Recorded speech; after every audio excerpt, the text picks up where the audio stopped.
Pleased to be joined by a good friend of ours here from the Hawkeye of the Storm, Keegan Jensen, who is an assistant wrestling coach down at Winterset and a wrestling junkie, an Iowa wrestling junkie who's been one his whole life. And Keegan, I want to introduce you to our audience. I know there's a lot of Iowa wrestling fans, Hawkeye wrestling fans out there that have been chomping at the bit for wrestling coverage over the last few years. You're going to help kind of fill that gap this summer and hopefully head it into the fall. So welcome aboard, first of all. Thank you for being a part of this. It's going to be fun to kind of educate myself on a sport that I've freely admitted in the past I know next to nothing about, yes. And you know everything about. So welcome aboard. And I guess to start out with, can you kind of give people an idea? I mentioned your credentials coaching down at Winterset and being an Iowa wrestling junkie yourself, but kind of your background and how you got into wrestling. Yeah, so I'm first off to say I'm pleased to be here. It's awesome to talk on a platform like this about a sport that I love so much and have my entire life. But yeah, I was introduced to wrestling around third grade when my dad started taking me to practices. And then I just immediately fell in love with it. My dad was a two-time state champ in Iowa, so it kind of just passed down in the family. And I just immediately was hooked on it, not only wrestling myself, but just the analytics of the sport and watching it at the collegiate level and the world level and getting to know all the ins and outs. And I just fell in love with it from a young age, wrestled all the way through high school and got to compete at the state tournament multiple times. And then, you know, as soon as I graduated, I wanted to just stay in the sport as much as I could. And I took up coaching immediately and have just been following it religiously pretty much every single day almost. What's been the experience coaching so far? Because you coach with your dad, right? Yes, correct. Your dad's the head coach down at Winterset. And what's that experience been like? And I know you wanted to stay involved and invested into the sport even after high school. Into college life, but I mean, like, why the time commitment to something like coaching? Well, coaching is honestly, I've almost enjoyed it more than wrestling myself and getting to compete, because when I was a wrestler, there was so many young guys in our program that I could just look at these kids and say, they have so much potential. And wrestling is one of the most exciting sports to me because there's nothing like getting to watch an individual reach his highest potential. And, you know, when you're on a mat, it's just you versus the other opponent. It's one-on-one, and you really get to see what you're made of. And it's one of the most physically demanding sports. So helping kids through that and kind of teaching them from the experiences that I had, and helping guys that maybe were in sixth grade while I was in high school and looked up to me, coming back into the room and helping them reach the potential, is one of the most exciting things. And it really is just such an amazing sport. And I can't see myself walking away from it anytime soon. So the recruiting process, I'm curious how much, now that this is obviously an Iowa platform, and you and I are going to talk about Jordan Williams. And by the way, this is not the only time we're going to get together. We're going to talk about some of these incoming transfers. What's it been like, the recruiting element of guys on the Winterset roster? Like, have you had much involvement in like trying to guide these kids through that process? Have you had some kids since you started coaching that have been recruited at a high level? Yeah. So just this last year, we actually had a state champ at 285 pounds, and he was getting recruited from multiple different schools. And, you know, guiding them through that can be very challenging, especially with things like NIL and just the way that college wrestling has changed just in the past few years. It's very challenging for a kid, especially someone who's maybe 18, 19, to figure out where they want to go directly out of high school. You're deciding your future, you know. So our heavyweight was actually committed to wrestle at North Dakota State. He was going to go Division I, and then he kind of, you know, could tell he was going to be a little bit homesick and didn't want to leave the state. So we ended up going to Iowa Western to wrestle and play football. And we got multiple other kids, especially in our class that's going to be seniors this year, that are getting widely recruited by colleges at the D3 level, D2 level, and even some D1 recognition. So really, it's just keeping those kids level-headed and helping them finish it out. And then looking at maybe what's your best option, what schools are offering you the most, what schools are actually going to let you compete for them. Really, we were getting emails almost every single day about our heavyweight, and he was getting texts, and he took many visits before deciding what he's going to do. I would say it's almost more challenging now than ever for a kid to decide what he's going to do.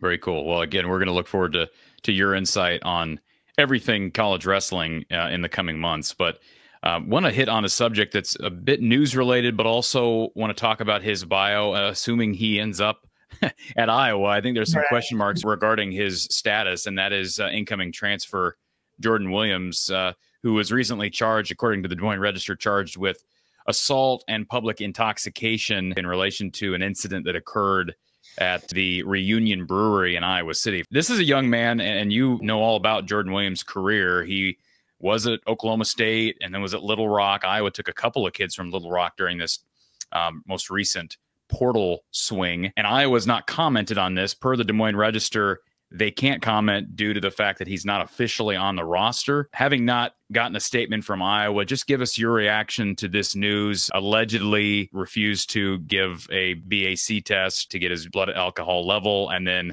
also allegedly assaulted a bouncer at the establishment. How does this affect his eligibility moving? I mean, I don't think it directly affects his eligibility, but based on how Iowa's handled incidents like these in the past, and then also Jordan Williams' background, you have a little bit of insight on that. Mm-hmm.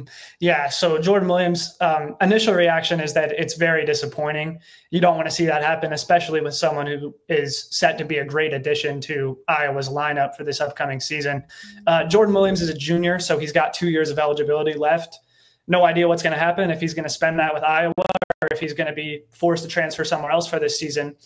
But in the past, he had a similar experience when he wrestled for Oklahoma State. He was about halfway through the season and he got a public intoxication there as well. And he ended up getting kicked off the team. And that led him to Little Rock, where he spent the last year or so. And then now he's coming to Iowa and he's had a similar experience. It'll be interesting to see what Iowa does. The ball is kind of in their court right now as far as what they want to do. I know in the past, Iowa's been pretty strict about things like this. And I know AJ Ferrari was going to come to Iowa and he kind of had an incident and then didn't end up coming. If you want to go way back, Seth Gross, who was a high-end prospect kind of guy, he got in a little bit of trouble, didn't end up getting to be on the team, and he ended up being a national champ for another school. So there's cases like that where guys have gotten into some trouble a little bit before the season and not been able to compete. But as far as a misdemeanor public intoxication, misdemeanor assault charge, the ball's in their court for what they're going to do. But Jordan Williams is a fantastic wrestler. There was so much talk about him last year during the national tournament. Him and Nasir Bailey are an amazing tandem. They were great at Little Rock. They're expected to be great at Iowa. So it'll be really disappointing if we don't get to see Jordan Williams in the black and gold, is all we can really say right now. And he was involved in an altercation with a female first, asked to leave by security, refused to leave, allegedly accused of shoving a bouncer, and again, refused that breath test. And he is scheduled for an initial trial date in September. And based on what you know, Keegan, when does Tom Brands get his guys back together?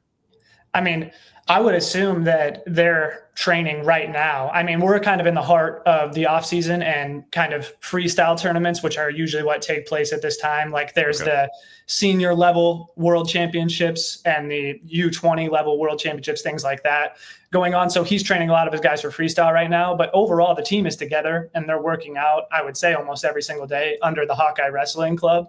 But as far as getting prepared for the season, I would assume at the minimum October, September, they're going to be in there together working out. The transfers are going to be in there and they're going to be getting prepared for the upcoming season. So I would assume here within the next couple months, we're going to know a lot more about Jordan Williams and his situation and whether he's going to be able to compete or not for Iowa.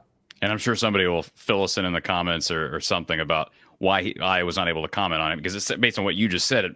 I would think he would still fall under the jurisdiction of Iowa and they'd be able to comment. Now, he's not a freshman. He's not a freshman in college who, signs a national letter of intent, right? You sign your transfer papers, you enroll.